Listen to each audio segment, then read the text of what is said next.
Standing here now, I still do not understand how. Like, it just doesn't make sense. And I'd love to know why. I'd love to know that answer, which is why I came back here originally, because I wanted to remember. There's just a missing puzzle piece, I guess. Imagine waking up and realising you're in hospital. You can feel bandages. You can't feel certain parts of your body. And you have no idea how or why you got there. Almost all of the rescues that the RNLI are called to take place on the water, from inland freshwater locks to the big open sea. But sometimes they don't involve water at all, but they evolve into emergencies that need the specialist skills of RNLI volunteers. This is exactly the kind of rescue that Gemma needed. 2 years ago, Gemma was cycling on the coastal path along the cliff tops of her local beach. It's the last thing she remembers before waking up and learning that she'd fallen 100 feet to the bottom of the cliff. So, what happened? I'm Jasmine, and you're listening to Lifesavers, the podcast from the RNLI. Gemma and I met at the end of last year, and with her permission, we went back to the cliffs where her accident took place. That's where you join us today, while we take a windy walk. I haven't been back here for ages. When was the last time you came here? Probably about 4 months ago. How did that feel? Yeah, it felt fine. It felt, the only thing I did think was, wow. Like, I stood at the top here, away from the edge, and I was like, how did you make such a mistake? Because I still now, even looking at it, I don't see how I made that mistake. I don't know, because this is exactly where I fell off. And I stood at the bottom of the cliff, and I felt nothing. I only have good memories. So I just looked up and I went, how did you survive? It feels weird being back here, but equally, I would get on a bike. I wouldn't get on a bike and cycle along this path, but I would happily still cycle, but on the cycle path. So yeah, it doesn't feel anything really. Yeah, I've only got good memories. Standing here now, I still do not understand how. Like, it just doesn't make sense. And I'd love to know why. I'd love to know that answer, which is why I came back here originally, because I wanted to remember. I feel like you learn from your mistakes, and yes, I've learned from my mistakes. A very hard lesson, but there's just a missing puzzle piece, I guess. But they have said you won't ever remember. It's the way your brain is actually protecting you. Before the accident happened, we need to go back to the summer of 2020, when Gemma had just moved to the coast. As a born and bred Londoner, she was keen for a change, especially as the UK were experiencing their first year of intermittent lockdowns. Let's talk about before you got here. You lived in London, right? Yeah, so... Did you grow up there? Yep, so I grew up in London. I've always been a country girl, like the outdoor sort of space and sea. I've always liked the sea.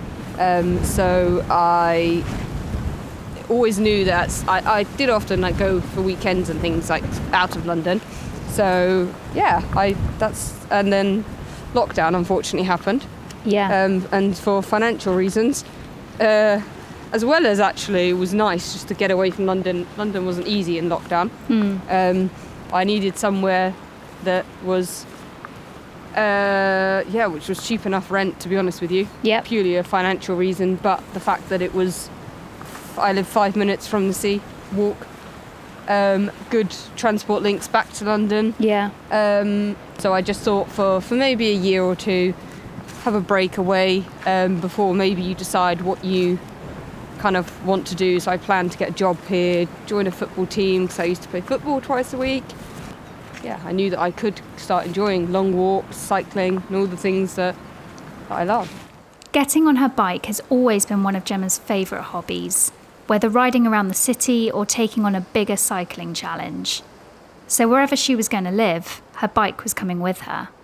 I've always loved cycling from, to be honest, as long as I can remember, since about 3. We'd go out on weekends for bike rides, typically in London, in Richmond Park and places like that. Gorgeous. I did the London to Brighton cycle ride only 3 years ago.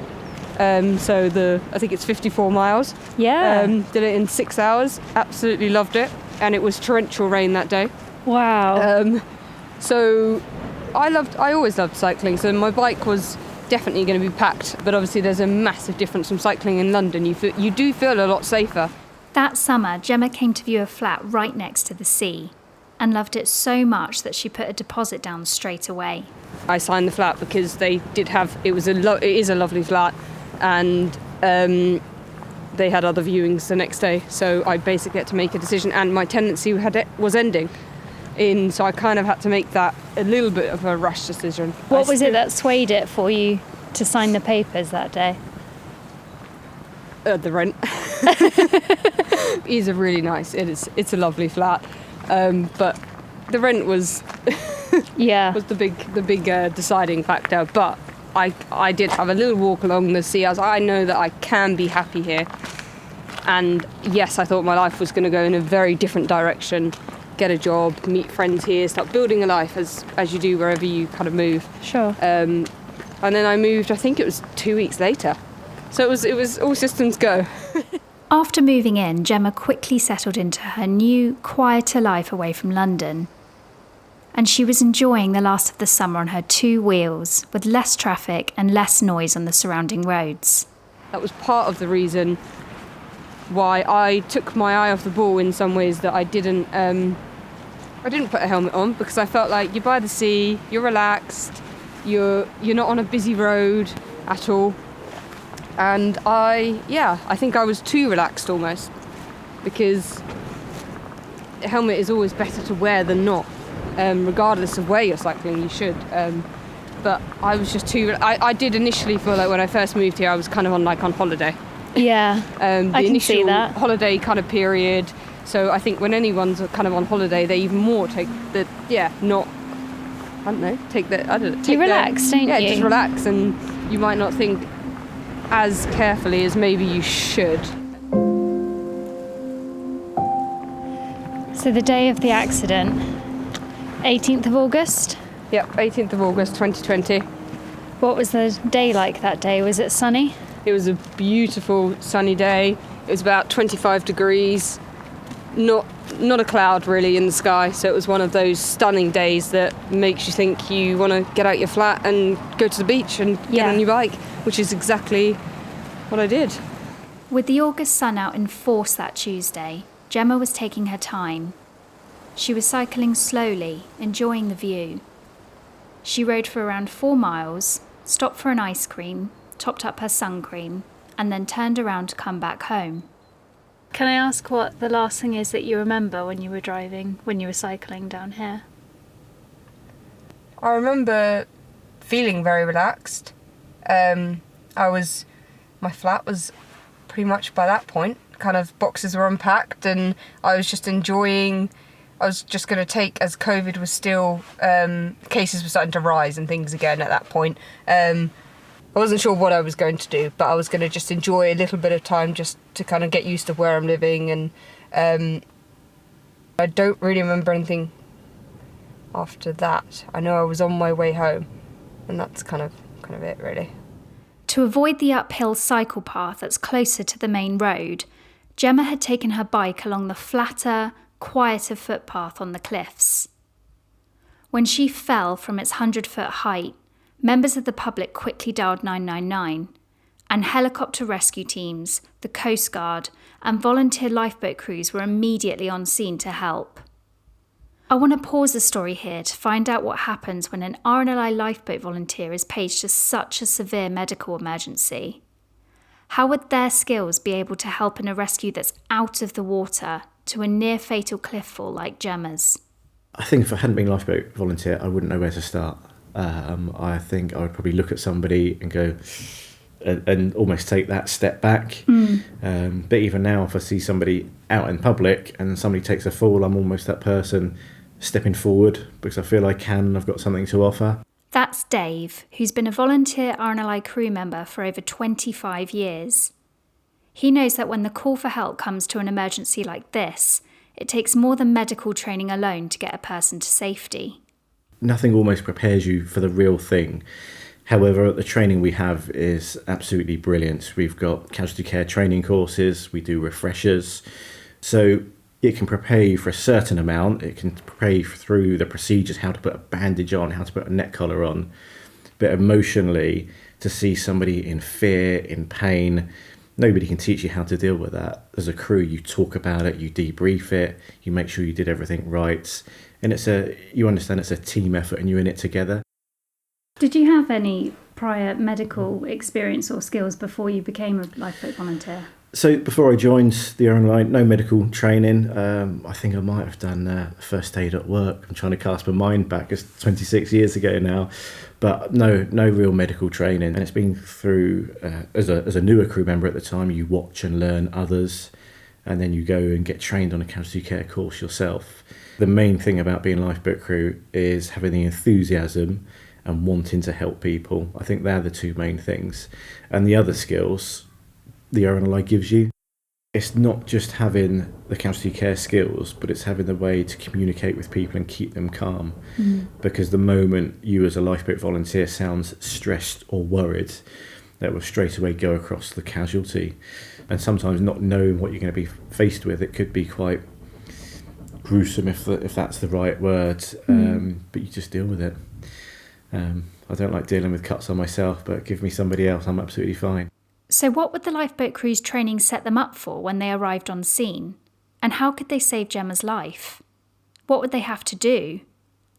I asked RNLI casualty care trainer, Emma. Cliff fall incidents can be difficult. The first thing they do is they make sure that it is safe to approach. So they just have a look at the environment, they have a look at the casualty themselves, and they have a good look around because they've got to protect themselves. If they don't protect themselves, they can't save anyone else's life. So that's the first thing they do, is they check for dangers. They're going to look at the cliff face and see if make sure there's no danger of any cliff fall onto them. Next, so providing it's safe to, they would approach the casualty, and we recommend they do it in at least twos. And then they would see how responsive the casualty is. So they'd try and figure out whether the casualty is alert. They would see if they're responding to voice. So if they're not alert, say they might be lying there with their eyes closed, they'd approach the casualty and start talking to them loudly and try and get their attention that way. If they don't think the casualty is responding to their voice, they would then see if the casualty is responding to a painful stimulus, which involves sort of giving them a good hard tap on the shoulders, basically, and making sure, just seeing if they respond to that painful stimulus. They would then decide from that whether the casualty is what we call big sick or little sick. So big sick means this person is extremely unwell. They need to be in a hospital ASAP. The way we really teach it is this person, without sort of rapid medical input, is at risk of losing their life. Whereas a little sick casualty, their life isn't immediately in danger. So does a lifeboat volunteer decide that someone is a big sick purely if the casualty is responding to the sound of their voice or that painful stimulus? The response level isn't the only way they work out whether someone's big sick or little sick. There's actually 3 what we call big sick markers which help them figure out how unwell our casualty is, and that's response level, what the casualty's breathing rate is, so how quickly they're breathing, and also what their capillary refill time is. It's basically, if you push the skin on your forehead, you push the blood out of the capillaries. If you let go of it, you're looking at how quickly that blood returns to that area. And you can use those 3 things to decide whether your casualty is big sick or little sick. And that really helps the crews understand, just kind of what kind of situation they're dealing with really early on. Unresponsive, an abnormal breathing rate, and a slow capillary refill rate. That's how long it takes the blood to flow back into places like your forehead if you push it with your thumb. Those 3 things, coupled with many visual injuries, told the lifeboat volunteers that Gemma was a big sick, and without hospital attention was at risk of losing her life. There was absolutely no time to lose. The volunteer crews had to carefully get Gemma to specialist care at a London hospital.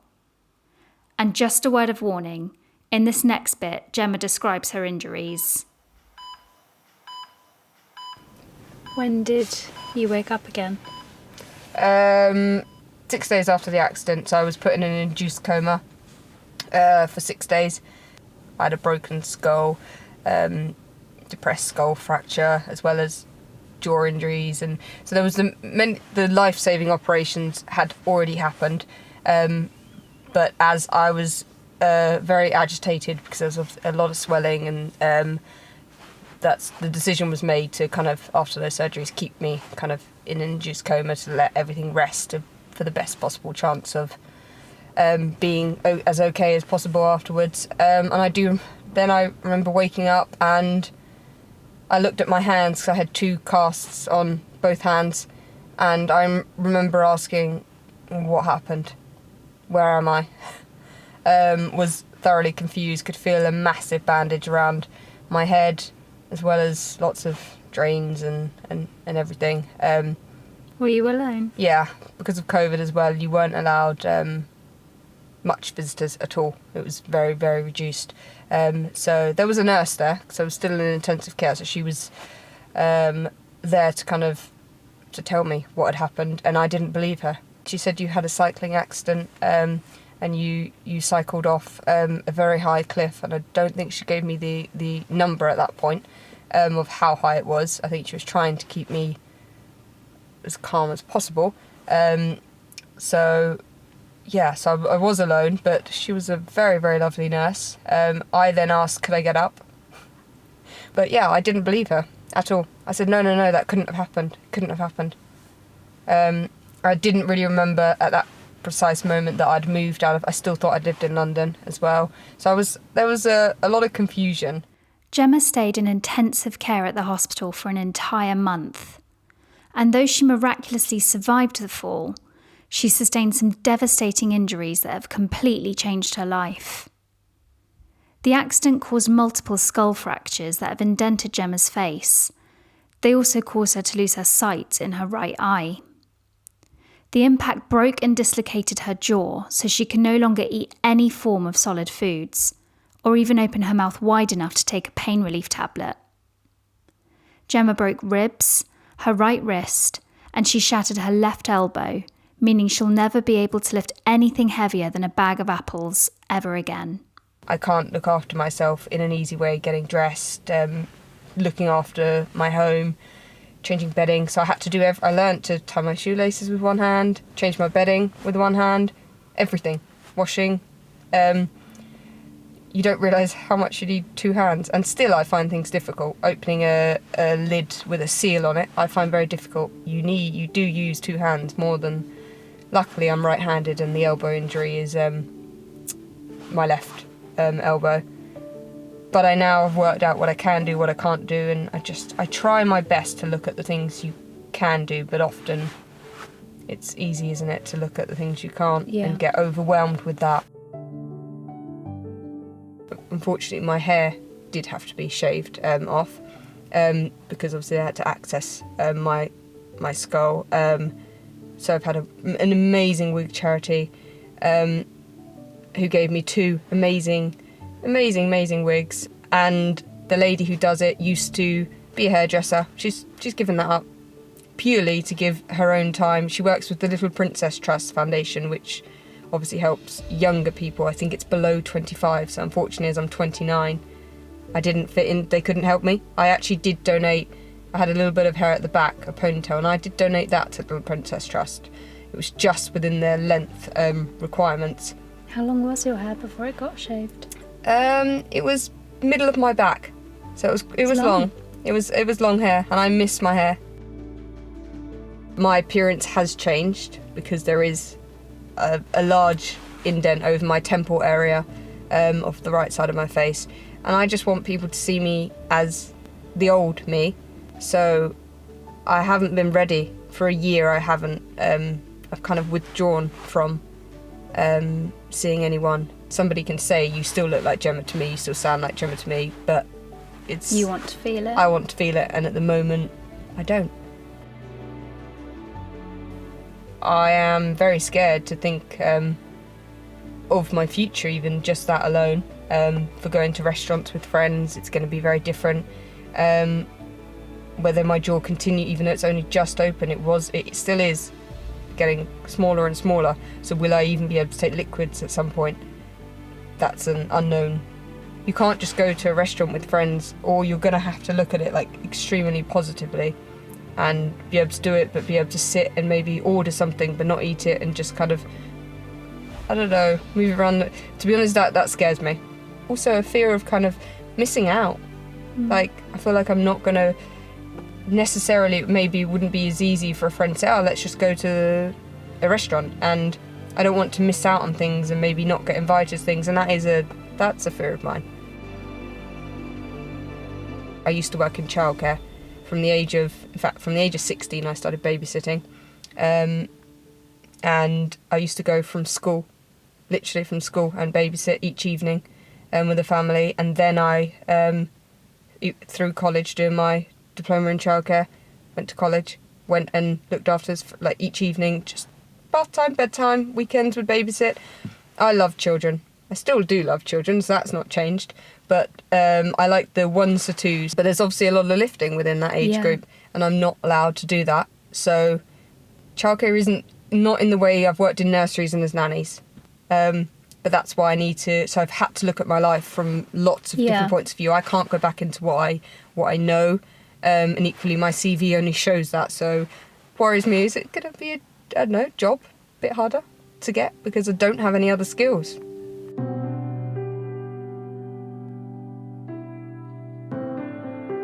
I remind myself on the darker days that you're alive, and you're not only alive, you've got to make this life count. You've got to do something, and you've got to do it well, and also help as well. As Gemma navigates life after her accident, she's been inspired to do something amazing to give back by using her experience to help others. She's chosen to join the RNLI as a face-to-face fundraiser. As a charity that completely relies on donations, Gemma's sharing her story with the public to help raise vital funds for the RNLI and help lifeboat crews launch to more people who need help, just like they did for her. Fundraising is something very new for me. Yeah. Very, very new, but I am good at talking, which I guess comes into handy, and I genuinely would like to use my experience. I just don't want anyone else to go through what I have. When I saw the crew outside the station, it was a number of months after the accident. They were doing their Sunday training session. It was the end of Volunteers Week as well, and actually it was very lucky that I stopped the 2 people that came out and helped me, who gave me that very first bit of first aid. And thank you did not feel like enough. Like I didn't know what to say, because thank you just isn't, and it still isn't enough. How did you feel seeing those people and realising that they were there on that day? It felt very overwhelming. I don't think I showed that. But it genuinely felt, and it just felt like you kind of wanted to kind of grab them and give them a big hug. And I don't doubt for a second that if I was not given the care that I was initially given, put in that helicopter, I believe it was within 30 minutes, which is incredible, and flown off to London. My injuries, they could have been even worse than what they are. We even have like a service like that can come out, and even when at the end of the day I shouldn't have been cycling where I was cycling, and still people who are volunteers came out, used their own time and had a massive impact. So thank you doesn't feel like enough.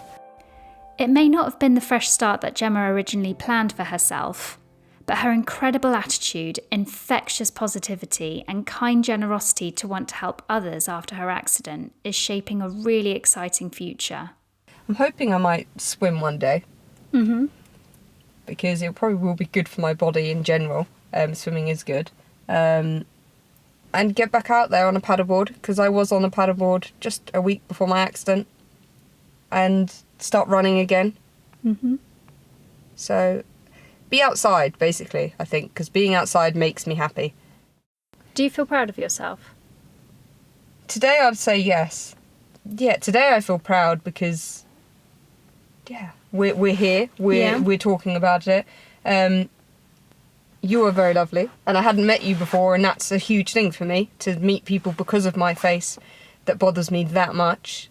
It's actually a big thing for me. So that in itself is actually quite a big step.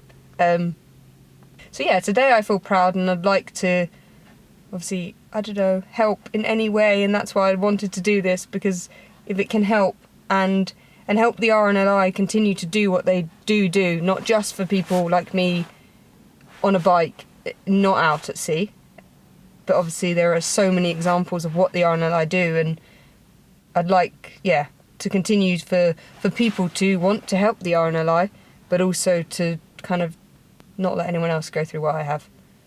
It was my own stupidity, my own fault this accident happened, so that's also been a hard kind of thing to kind of accept, because it could have been avoided. It 100% could have been, if I'd have stuck to that cycle path. I wouldn't be where I am now, but equally, maybe my life has changed for a reason, and I'm not normally that type of person to kind of think like that, but there will be positives from this. There already are, helping to fundraise from the RNLI. Would I ever have thought I'd been doing a job like that before? Mm-hmm. No. Did I even know what the RNLI was? Yeah. I'd heard of the RNLI, didn't know anything about them.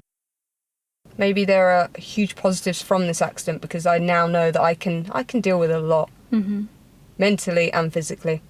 Yeah, you know how strong you are, and also that I've not changed. I am, realistically, I know deep down, I've got the same personality as I did. I'm just Gem. Yeah.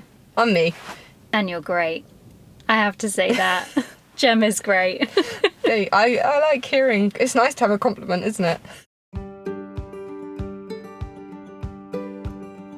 There honestly aren't enough compliments I can give Gemma. Being in her company was so inspiring for so many reasons. Not only is she a warm-hearted, positive person, as I'm sure you'll agree from hearing our chat, but she is so generous. She was happy to take me back to the place where her accident happened. She was willing to share the reality of how her life has completely changed. And she genuinely wants to inspire people to support the RNLI, so that these volunteers can continue launching to people who need their help, whether it's in or out of the water. So thank you so much, Gemma. You're one in a million, and I'm so lucky to have met you. Remember, whether you're cycling or walking by the coast, always check the local information of the area, including the tide times. Use the designated cycle or footpaths, and if you're on a bike, don't forget to wear a helmet, even if you're not planning on cycling near roads. If you've been inspired by this incredible story, why not find out how you could become someone's lifesaver?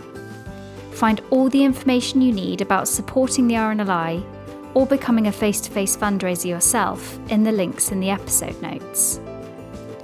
Thank you for listening to Lifesavers, presented and produced by me, Jasmine, and Adventurous Audio Limited.